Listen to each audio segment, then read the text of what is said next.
चलिए, तो आज के हमारे बायोलॉजी क्लास चैप्टर 4 में एक बार फिर से आपका स्वागत है, जिसमें हम लोग पढ़ने वाले हैं रिप्रोडक्टिव हेल्थ, जिसमें हम लोग प्रजनन स्वास्थ्य के बारे में तो हम लोग कल पढ़ लिए थे, जिसमें हमको क्या क्या पढ़ने हैं, क्या क्या समझना है और क्या चीज़ें जिनको एक दूसरे से शेयर करने हैं उसके बारे में बता चुका हूँ। आज हम लोग प्रजनन स्वास्थ्य से जो संबंधी समस्याएं आती हैं उनके बारे में बात करने हैं। वास्तविक में इस दुनिया में जितने भी प्रजनन से संबंधित समस्याएं हैं वो कुछ इन्हीं कारणों से आने वाली है, जिसके बारे में हम लोग आज चर्चा करने वाले हैं। तो सबसे पहला हमारा टॉपिक आता है टैबू। बड़ा अजीब सा वर्ड है ये टैबू, ठीक है।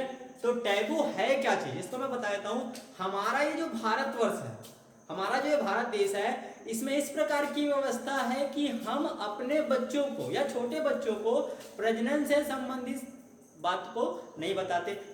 क्या आपके घर में कोई अपने माता पिता प्रजनन से संबंधित बातें बताती है? क्या नहीं बताती। यही है भारतवर्ष का जो समाज किस तरह है, जिसमें भारतवर्ष में हम बच्चों को या माता पिता के द्वारा या बड़ों के द्वारा, धर्म में ऐसा नहीं कहा गया है कि अब बच्चों को बताएं ऐसा।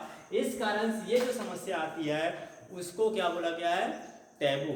छोटा सा वर्ड है। माता पिता के द्वारा बच्चों को प्रजनन संबंधी बातों को नहीं बताना, ये एक समस्या क्या चीज है? पहला टॉपिक आता है आपका टैबू, ठीक है। दूसरे के बारे में मैं बात करता हूं। दूसरा शब्द जिसमें हम लोग बात करते हैं टैबू के बाद आता है आपका समय पूर्व विवाह।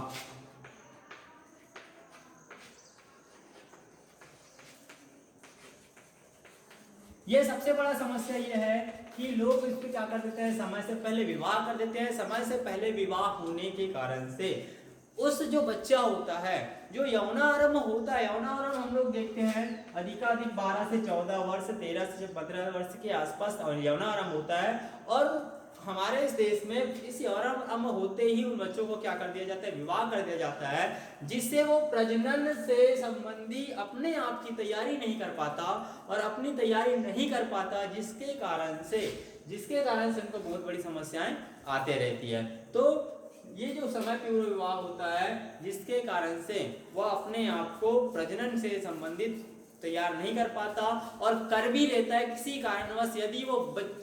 यदि महिला है वो प्रेग्नेंट हो भी गई, गर्भवती हो भी गई, तो उस तैयारी नहीं कर पाने की वजह से वो जो अपने एब्डोमेन, जो पेट में बच्चा पल रहा होता है, उसका वो पालन पोषण ठीक से नहीं कर पाता है, ठीक है। चलिए तीसरी की बात करेंगे।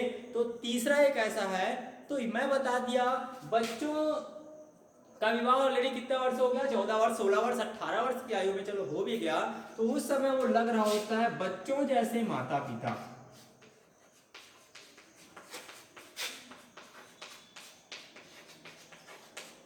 बेटा हम लोग यहाँ पे बात कर रहे हैं, देख रहे हैं कि बच्चों जैसे माता पिता, वर्ड मतलब समझ में आ नहीं रहा होगा तो भी और आ रहा होगा तो भी मैं आपको क्लियर कर देता हूँ यहाँ पे, ठीक है। तो बच्चों जैसे माता पिता का मतलब हमने बच्चों की आयु जब हुआ 16 वर्ष 17 वर्ष हुआ और हमने उसकी क्या कर दिए? शादी कर दिए, विवाह कर दिए, ठीक है। जैसे विवाह कर दिए, साल 2 साल के अंदर उनका बच्चे पैदा हो जाते हैं और बच्चे पैदा हो जाते हैं तो वो, हालांकि उस बच्चे पैदा होने के बाद वो जो दंपति होता है वो माँ बाप बन चुके होते हैं, लेकिन आज भी वो कैसा दिख रहा होता है? बच्चों जैसे दिख रहा होता है। इसी बात को यहाँ पे बताया गया है। तो इसका सबसे डायरेक्ट संबंध किससे है?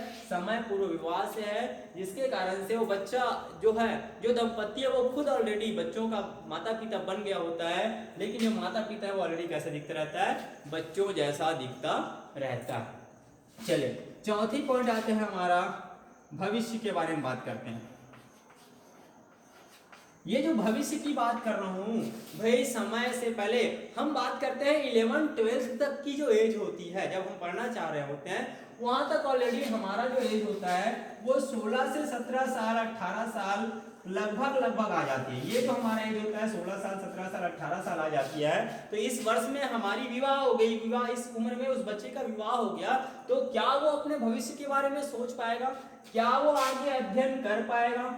क्या वो आगे अपनी पढ़ाई पूरी कर पाएगी? और यदि अपनी पढ़ाई पूरी नहीं कर पाया, अपनी योजना वो आगे की नहीं बना पाया, तो इसका भविष्य अपने आप कैसा हो जाएगा?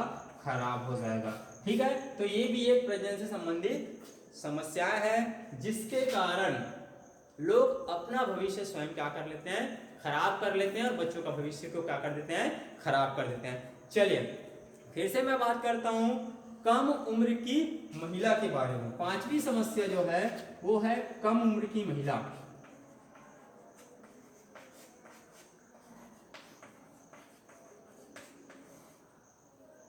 सबसे बड़ा जो बच्चों को पोषण देने का काम होता है वो किसकी होती है, महिलाओं की होती है। ठीक है, महिलाओं को ही अपने घर में पल रहे बच्चों को क्या करना होता है, पोषण देना होता है।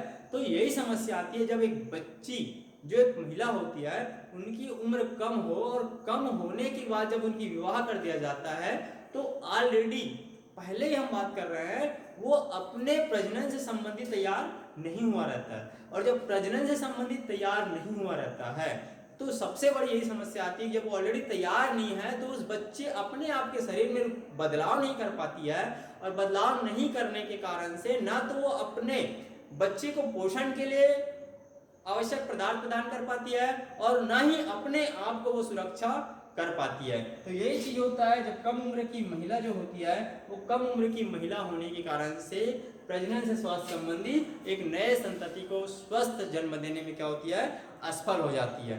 ठीक है, चलिए आगे बात करते हैं 6 कुरूपता।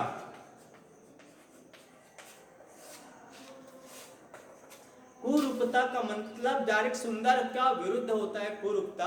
हम ही सिंपल सी बात करते हैं, वास्तविकता यही है कि जब एक बच्चे की विवाह समय पूर्व हो जाता है, उस महिला का आप फेस देख सकते हैं, और एक अच्छा सुख सुविधा पूर्वक आज की डेट में 11 12 बीएससी कॉलेज जो कर रहे होंगे उनका आप फेस देख सकते हैं, तो दोनों में जो डिफरेंट दिखेगा वही चीज की बात कर रहा हूं मैं, कुरूपता की बात। ठीक है, जब विवाह पहले समय पूर्व जब विवाह हो जाता है तो उसके माइंड में जो डिप्रेशन आता है, माइंड में जो समस्याएं आती है, वो जो सोच रहा होती है, ठीक है, सोच रही होती है, उस कारण से वो अपने आप की जो विकास है वो अच्छे से नहीं कर पाती है, जिसके कारण से उसकी जो शारीरिक स्थिति है उसमें क्या हो जाती है, कुरूपता हो जाती है। या मैं ये भी कह सकता हूं कि जो बच्चा होता है जिसको वो जन्म देने वाली है, ठीक है, उसका लालन पोषण ठीक से नहीं कर पाया, तो क्या वो बच्चा संतान सही सलामत जन्म लेगा, नहीं। ठीक है, चलिए आगे की बात करता हूं मैं। कुरूपता के बाद आता है लास्ट टॉपिक है मेरा 7वां, जिसमें होता है माता एवं शिशु का मृत्यु दर।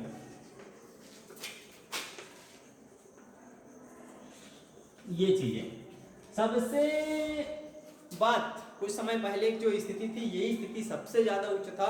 माता और जो शिशु का मृत्यु दर था वो बहुत उच्च स्तर पे था।